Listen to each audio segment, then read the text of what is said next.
નમસ્કાર દર્શક મિત્રો, આપ જોઈ રહ્યા છો વોઇસ ઓફ ગીર ન્યૂઝ। મહત્વના સમાચાર મળી રહ્યા છે ઉનાથી। માતેમાં બીજા વગડાના વાની કહેવતને લાંછન લગાવતી ઘટના ઉના શહેરમાં જોવા મળી। ઉના શહેરના બસ સ્ટેશન નજીક અવાવરૂ જગ્યામાં માતાએ પોતાના ગર્ભમાં રહેલ બાળક પ્રસૂતિ કરી ભ્રૂણ હત્યા કરી। ભ્રૂણને કપડામાં છુપાવી અને તરછોડ્યું। સમગ્ર ઘટના થઈ સીસીટીવીમાં કેદ। નિષ્ઠુર બનેલી માતાએ તેમની બે પુત્રીઓ સાથે નવજાતને તરછોડ્યું। ઉના બસ સ્ટેશન નજીક પ્રસૂતા થયા બાદ નવજાતને એક ખાનગી હોસ્પિટલ પાછળ તરછોડી અને જતી નજરે પડી।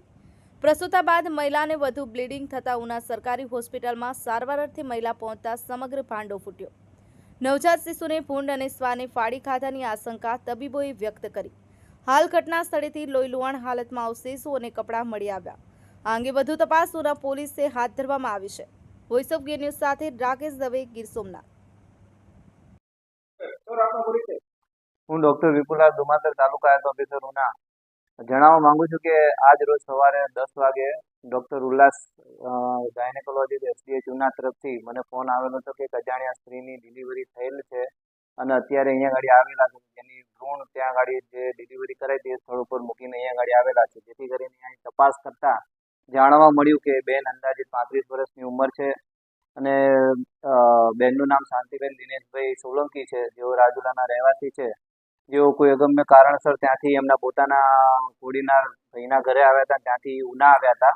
ત્યાંથી ડિલિવરી કોઈક સંજોગ અવસાદ કોઈક પોતાના ઈરાદાપૂર્વક ડિલિવરી એસડીએચ ઉના ખાતેની, પરંતુ આપણે બસ સ્ટેન્ડ ખાતે બેઠા હતા રાત્રિના રોજ અને સવારના 3:30 કલાકે અવાવરૂ જગ્યામાં જેને ડિલિવરી કરાવે છે અને બાળકી કે બાળક જે ખબર નથી પડી, પરંતુ એ જે જન્મ્યું છે તેને મૃત હોવાથી ત્યાંની ત્યાં નાખીને પોતે એસડીએચમાં બ્લીડિંગ વધારે હોવાના કારણે સારવાર લેવા માટે આવ્યા। ત્યારે ઘટનાની બહાર ખબર પડી અને એ સાથે સવારમાં 10 વાગે જ્યારે આવતાની સાથે મેં જાણવા મળ્યું એટલે પોલીસના કાફલા સાથે પ્રાંત અધિકારી સાહેબને જાણ કર્યું। મામલતદાર સાહેબની ટીમ પણ જોડે આવીને ઘટના સ્થળ પર પહોંચ્યા ત્યારે જાણવા મળ્યું કે બસ સ્ટેન્ડની સામેની ગલીમાં અવાવરૂ જગ્યાએ સંજીવની હોસ્પિટલની બાજુમાં જે બાવળિયાની ઝાડીને બધું છે ત્યાં અંદાજિત મધ્યરાત્રિના 3:30 વાગે બેને પોતાને ડિલિવરી કરાવી હતી અને ડિલિવરી કરાવ્યા પછી બાળક કે બાળકી જે જન્મ્યું હોય એને મૃત હોવાથી ત્યાંને ત્યાં જ કપડામાં વીંટાળી અને એક જબલામાં પેક કરીને ત્યાં નાખી આવ્યા હતા અને બ્લીડિંગ બંધ ન થવાના કારણે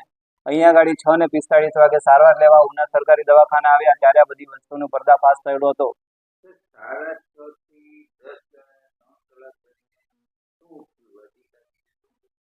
3:30 રાત્રિ નાઇટ ડ્યુટીમાં જે ડોક્ટર શ્રી હતા તેમને પૂછતા એવું જાણવા મળ્યું છે કે રાત્રિના સમયમાં એમણે જોયું જ્યારે 6:30 વાગે સવારમાં 6:30 વાગે બેન આવ્યા ત્યારે એને તપાસ કરી અને તપાસ કર્યા પછી એ બેને જ્યારે મેડિકલ ઓફિસર અહીંયાના હોય એમને જાણ માટે કહ્યું હતું કે એમને એમએલસી કેસ તરીકે નોંધીને અને પોલીસને જાણ કરો, પણ એ સમય સંજોગ અવસાદમાં 9 કેટલા વાગ્યાના રોજ મેડિકલ ઓફિસર શ્રી આવેલા અને એમણે પોલીસને જાણ કરી હતી। એ સાથે સાથે મને બીજા ડોક્ટર જો સવારની ડ્યુટીમાં ડોક્ટર શ્રી હોય એમના દ્વારા મને જાણ થતાં હું પણ ઘટના સ્થળે પહોંચી ગયો હતો અને પોલીસના કાફલા સાથે મેં પોતે તપાસ આચરી। ભ્રૂણની તપાસ કરતા અમે પોતે જ ઘટના સ્થળ ઉપર હું ગયેલો હતો કે જ્યાં અમે ઘણી તપાસ કરી હતી આજુબાજુમાં, પણ અત્યારે ભ્રૂણ મળ્યું નથી અને શંકાસ્પદ મને એવું લાગે છે કે કદાચ જો મધ્યરાત્રિના ઘટના બની છે કે જેમાં કદાચ ભૂંડડા છે કે અવાવરૂ કૂતરા ને બધા હતા અને અવાવરૂ જગ્યા અવર જવર ઓછી હોય, કદાચ એ બેનની પછી ગયા પછીથી ભ્રૂણને કોઈ ઉપાડી ગયું હોય એવું લાગે છે।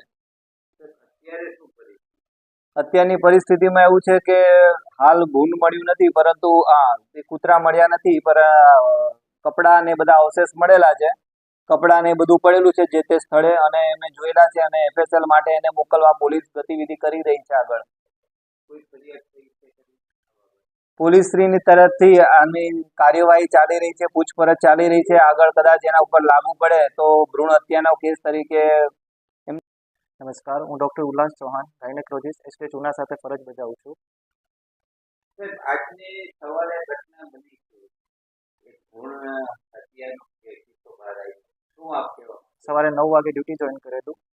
નાઇટમાં જે ગાયનેકોલોજીસ્ટ હતા એમને ઓવરમાં આપેલું કે 2 મહિનાની ગર્ભવતી છે, બ્લીડિંગ સાથે રાતનું એડમિટ થયું છે સવારમાં, બરાબર।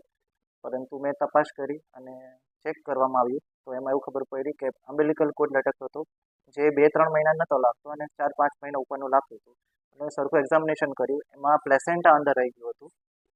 સરખું પૂછતાછ કરતાં બેને જણાવ્યું કે 5-6 મહિનાનું ભ્રૂણ હતું. એમને એમટીપી પિલ્સ કે કંઈ ખાધું હશે. એમટીપી પિલ્સનું નામ ન લીધું, પરંતુ ગોળી કંઈ ખાધી રાતના 12 વાગે, 5-6 વાગે ડિલિવર થયું અને એ બાળક એમણે ત્યાં ઝાડવામાં નાખી અને અહીંયા અમ્બિલિકલ પ્લેસેન્ટા ડિલિવર ન થયું, બ્લીડિંગ ચાલુ થઈ ગયું એટલે અહીંયા આવ્યા. પરંતુ પછી અહીંયા મેં બધું ટ્રીટમેન્ટ આપ્યું અને પ્લેસેન્ટા ડિલિવર કરાવ્યું. પછી મેં પોલીસ કેસ ઇન્ફોર્મ કર્યો અને તાલુકા હેલ્થ ઓફિસરને ઇન્ફોર્મ કેસ કર્યો. આવ્યું ત્યારે કઈ કન્ડિશન હતી? પેશન્ટને પેઇન્સ હતું અને બ્લીડિંગ ચાલુ હતું. એમના સાથે કોઈ એમના પરિવારો? એમના સાથે એમની 3 દીકરીઓ જ હતી. એમના હસબન્ડનું મેં પૂછ્યું ક્યાં છે, તો હસબન્ડ નથી, દારૂના નશામાં રહી છે, એટલે એ સાથે નથી આવ્યા. અત્યારે બેનની પરિસ્થિતિ કેવી? અત્યારે પેશન્ટને ટ્રીટમેન્ટ આપવા પછી પ્લેસેન્ટા ડિલિવર થઈ ગયું. અત્યારે સાવ સારું છે. બ્લડ રિપોર્ટ્સને બધું કરાવી દીધું છે. બધું સારું છે. બ્લીડિંગ બંધ થઈ ગયું છે. પછી ભૂણ જે છે એ મહિલું છે કોઈ પોલીસને ઇન્ફોર્મ કરેલું, તાલુકા હેલ્થ ઓફિસરને ઇન્ફોર્મ કરેલું છે. એ